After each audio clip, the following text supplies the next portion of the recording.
para proteger os direitos humanos no nosso país? Não, presta atenção. O parágrafo 4º diz assim: o Brasil se submete à jurisdição de Tribunal Penal Internacional, a cuja criação tenha manifestado adesão. Veja que interessante. Em poucas palavras, o Brasil aderiu ao Tribunal Penal Internacional. Tribunal Penal Internacional, que foi criado pelo Estatuto de Roma e que tem sede em Haia. Presta atenção. O Tribunal Penal Internacional, ele foi criado para julgar pessoas que cometem crimes graves contra a humanidade, né? Crimes de guerra, crimes de genocídio. São crimes gravíssimos cometidos por pessoas e que vão ser julgadas pelo Tribunal Penal Internacional. O Brasil aderiu ao Tribunal Penal Internacional? Presta atenção. Sim, o Brasil aderiu ao Tribunal Penal Internacional, inclusive constitucionalmente. Foi o que eu li ali no parágrafo 4º do artigo 5º. Ok? Só isso com relação à proteção de direitos humanos, professor? Presta atenção. Não, meus amigos. Vou dar a última dica nessa parte final do nosso encontro, desse primeiro bloco, é óbvio, né? Com relação a algo importante, que é a federalização de crimes graves contra os direitos humanos. Olha o tema: federalização de crimes graves contra os direitos humanos. E onde está isso aí? No artigo 129, aliás, no artigo 109, inciso 5º-A. O artigo 109 fala que compete aos juízes federais. Inciso 5º-A. As causas relativas a direitos humanos a que se refere o parágrafo 5º.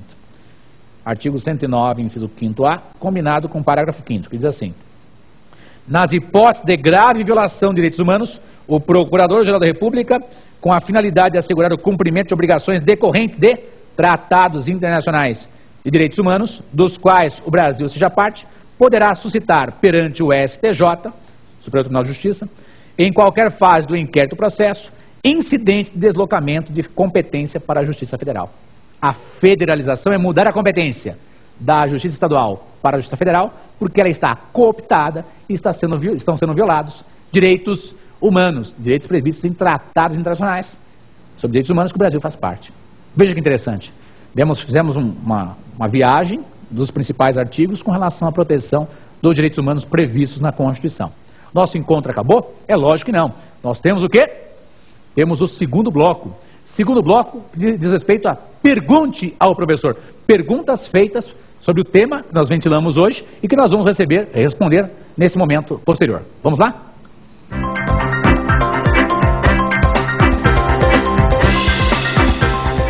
Meus amigos, vamos enfrentar esse próximo bloco. Pergunte ao professor. Perguntas feitas sobre o tema que foi ministrado no primeiro bloco. Vamos enfrentar então, nesse momento, a primeira pergunta. Vamos lá. Professor, o que é a federalização dos crimes graves contra os direitos humanos?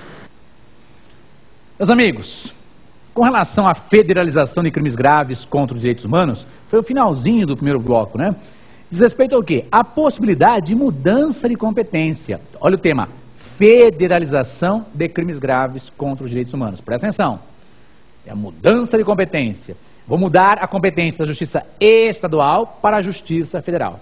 Agora presta atenção nas provas da ordem e nos concursos públicos, porque o tema, por vezes, não cai federalização de crimes graves contra os direitos humanos. A nomenclatura será outra, presta atenção.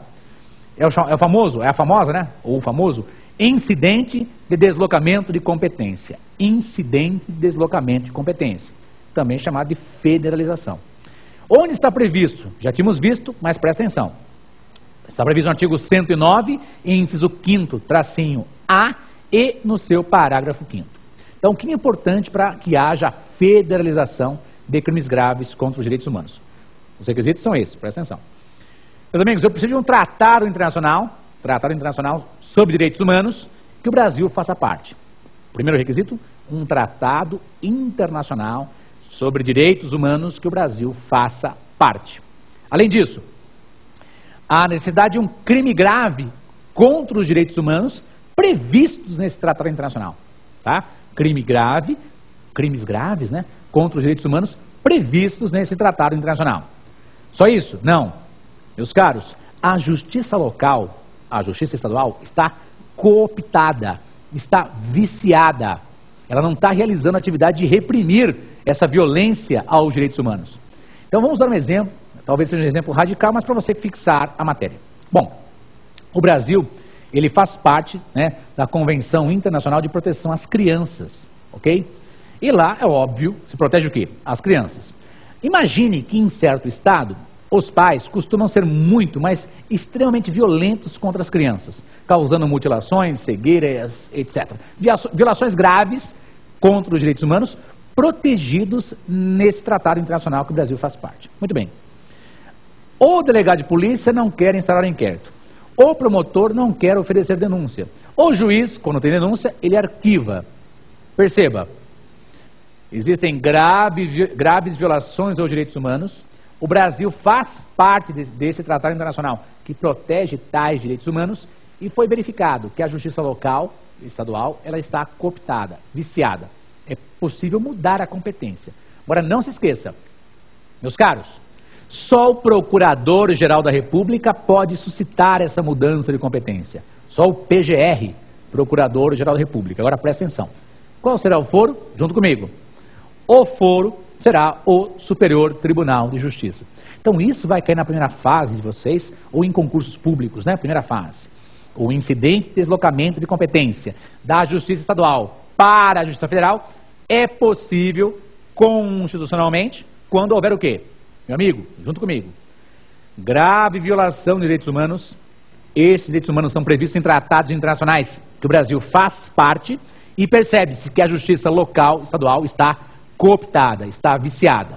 Não se esqueça de olhar o artigo 109, inciso 5º-A e o seu parágrafo 5º, tá? Aí você tem um fundamento constitucional para responder esse tipo de pergunta feita normalmente na primeira fase da OAB ou em concursos públicos por aí, delegado, promotor, juiz, ok? Vamos enfrentar a próxima questão? Professor, o que é constitucionalização de tratados internacionais sobre direitos humanos? Muito bem, meus amigos. O que é a constitucionalização de tratados e convenções internacionais sobre direitos humanos? Olha o tema, constitucionalização, junto comigo. Constitucionalização, você vai elevar uma norma à condição de norma constitucional, elevar uma norma infraconstitucional à condição de emenda constitucional. Meus caros, a constitucionalização de tratados internacionais sobre direitos humanos está prevista no parágrafo 3º do artigo 5º. É leitura obrigatória. Vem comigo. Meu caro, para que haja a constitucionalização de tratados internacionais sobre direitos humanos, é necessário que esse tratado internacional, que o Brasil faz parte, seja elevado à condição de emenda constitucional. Então o Brasil pode fazer parte já desse tratado internacional, por exemplo, pegar o Pacto de São José da Costa Rica e elevá-lo à condição de emenda constitucional. Ele seria constitucionalizado? É possível? É. E o que é necessário? Presta atenção. 3/5 em 2 turnos nas 2 casas do Congresso Nacional. É o mesmo sistema de aprovação, de votação de uma emenda constitucional. Quer dizer que eu posso constitucionalizar um tratado internacional que o Brasil já faz parte? Sim. Presta atenção. Meus caros, e se o país vai aderir a esse tratado e já quer aderir a ele, constitucionalizando-o, é possível? Perfeitamente possível. O que é necessário? 3/5 em 2 turnos nas 2 casas do Congresso Nacional. Não se esqueça de ler. Sobre esse tema, o parágrafo 3º do artigo 5º. E se você compará-lo com o parágrafo 2º do artigo 60, é o mesmo sistema de votação. Ok? Tema interessante. Agora, muito bem, você tem dúvidas sobre os temas que foram ministrados aqui nos nossos encontros ou dos colegas em outras áreas? Mande um e-mail para a gente, né? provafinal@lfg.com.br. É o e-mail para você enviar dúvidas, comentários, sugestões, elogios, críticas, né? provafinal@lfg.com.br. Ok? Esgotamos 2 perguntas, restam 3. Vamos ver a próxima pergunta? Professor, o que é a dignidade da pessoa humana? Meus amigos, quando se fala em dignidade da pessoa humana, significa que a pessoa deve ter o mínimo. Qualquer pessoa, entenda a pessoa física, primordialmente, deve ter o mínimo para uma vida. Presta atenção. Dignidade da pessoa humana é algo bem abrangente. O que é a dignidade da pessoa humana? Um mínimo, normas que garantam à pessoa uma existência viável, uma existência possível. O mínimo que o Estado deve fornecer para a pessoa ter uma vida viável.